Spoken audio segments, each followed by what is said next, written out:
Leadership isn't about being everywhere all the time for everybody, right? It really isn't. It's about being where it matters when it matters the most. So you don't need to be in every meeting. You don't need to be copied into every email thread or on every Slack channel or every Zoom call. You just need to make sure that you choose. I always say you got to choose your presence with intention, not insecurity. And I think a big issue nowadays is that a lot of leaders are insecure, particularly entrepreneurial leaders, because they built their businesses from the ground up, right? They bootstrapped. I know for myself, for example, all three of our businesses, two of which we've now sold, but all three of our businesses over the last 20 years, we built from the ground up. I never borrowed a penny. I never owed a penny to anyone. Every time we expanded, it was always done through our profits. I take that to heart. Still now, I'm very, very proud to say those kind of things. But there were times where I did want to be copied into every email thread, and when I did want to sit in on every meeting. And what happens? You end up wearing way too many hats. You don't empower the people that are working for you the way that you should.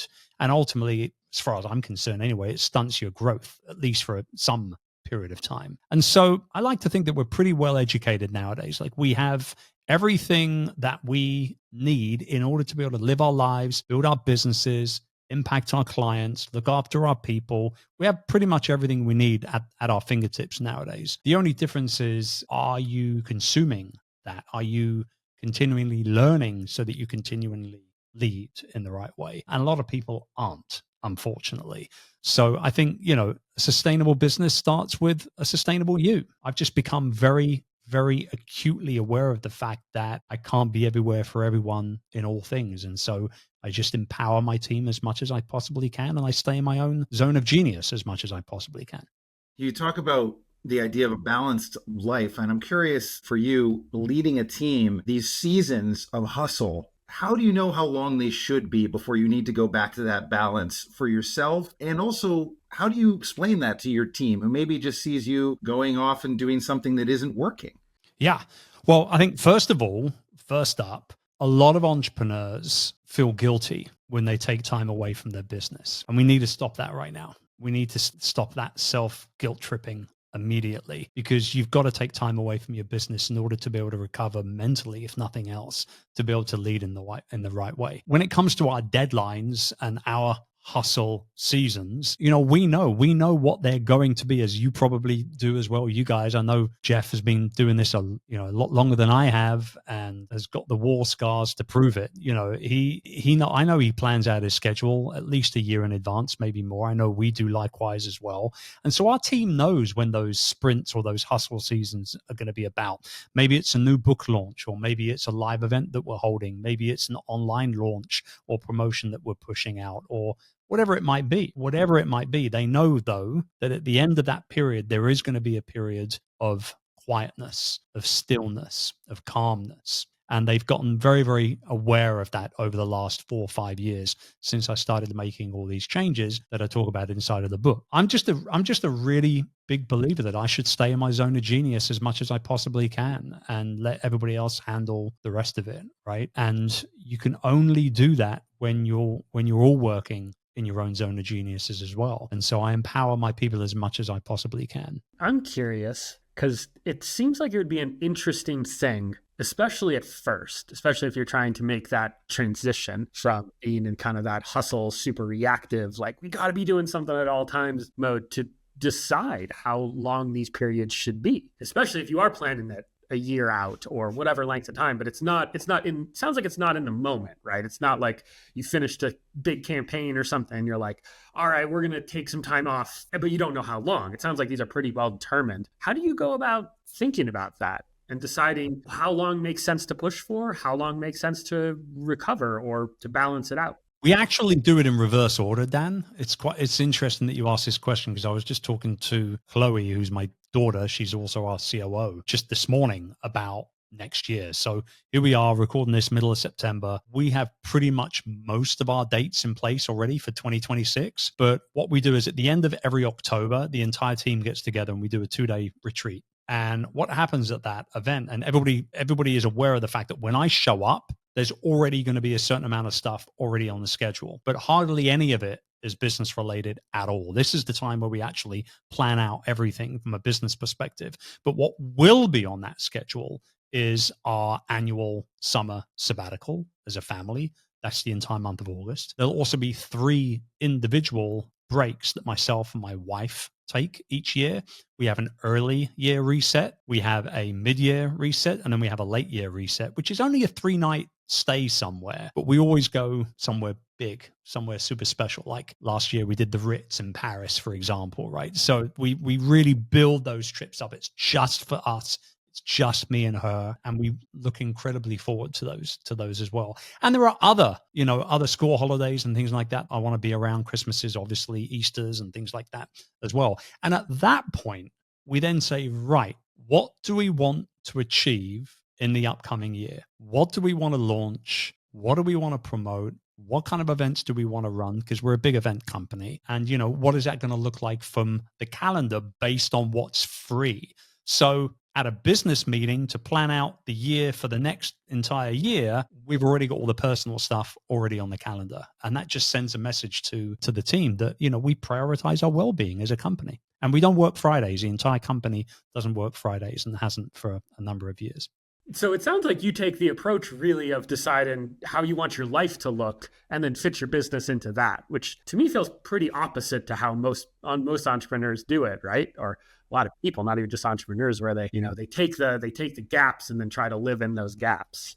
Yeah, exactly. I mean, I'm just a massive believer that your business should support your life. It shouldn't swallow it. So if your business feels like a bit of a black hole and you're kind of in a bit of a tailspin all the time, it's time to realign. It's time to look at what's going on. I mean, you're the entrepreneur. You started your company for freedom, right? So, if you don't design the business around the lifestyle that you want and you start doing it the other way around, then really all you've got is just another glorified job, as far as I'm concerned. I'm just a massive believer that, you should put yourself first. And it's not bad. Like self-care is not selfish. Like it's a strategy. Does that make sense? Like it's a strategy to care about yourself and about your recovery. And that's why I spend so much time on hobbies and things like that, because I'm a better person. I'm a better leader. I'm a better coach, a better author, a better speaker. I'm a better everything when I feel balanced. If I'm skewing into one direction, it's just work.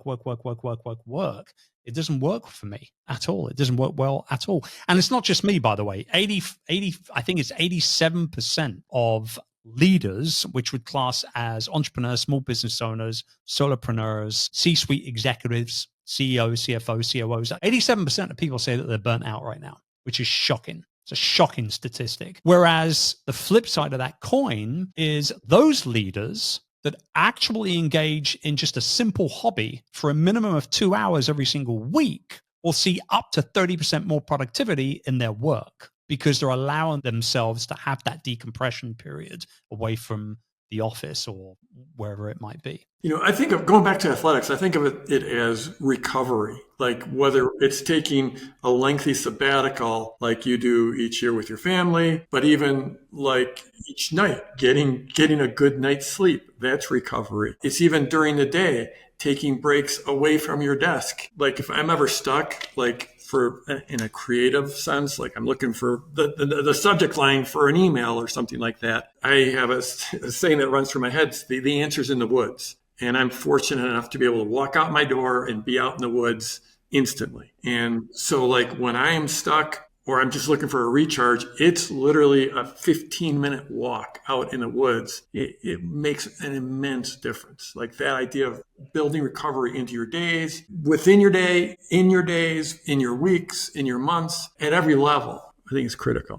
Yeah, I couldn't agree more with you. And time in nature for me now has become a complete non-negotiable on my calendar every single day of the week, including weekends. Even if it's raining, I'll still go out. We'll put the ponchos on and we'll go out and we'll walk in the rain. And the family, obviously the kids love getting mucky, right? So, my beautiful Filipino wife, who I've been with for over 20 years now, does not like the rain all that much. In England, because it's cold rain, apparently cold rain. When we're back in Asia, it's warm rain. So she doesn't she has no problems with it over there, but she just doesn't like it here. But no, we're out all the time, man. I mean, like nature for me has become the best medicine for me. the absolute best medicine for me. But the recovery is more, like you said, like I want to talk very quickly on the subject of sleep. When I had my burnout in 2021, which was a pretty bad burnout, by the way, phase 3 adrenal failure. I talk about it in the book. I'm recovered now, but it was bad, like really bad. And one of the first things I tweaked and changed was my sleep hygiene.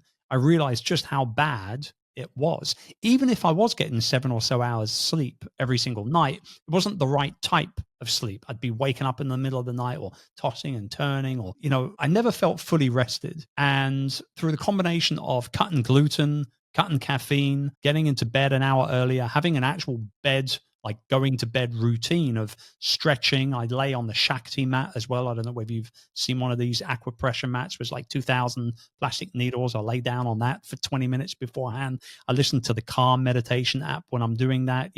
These little things, I don't know if there's one thing that's working more than another, but together they get my body and my brain into the right mindset for winding down and going to sleep. And the other big thing that we changed is we used to have a television in the bedroom. We removed that and we changed the bulbs in our bedlight in our bedside tables to red bulbs. And so now we've got blue light blocking going on. I mean, obviously we don't have our phones in bed or anything like that. So, we've kind of eliminated as much of the environment as we possibly can as well. That's not great for your sleep. And, that's just one thing of a whole bunch that I put in place over the last 4 or 5 years. And it's worked. It genuinely has worked.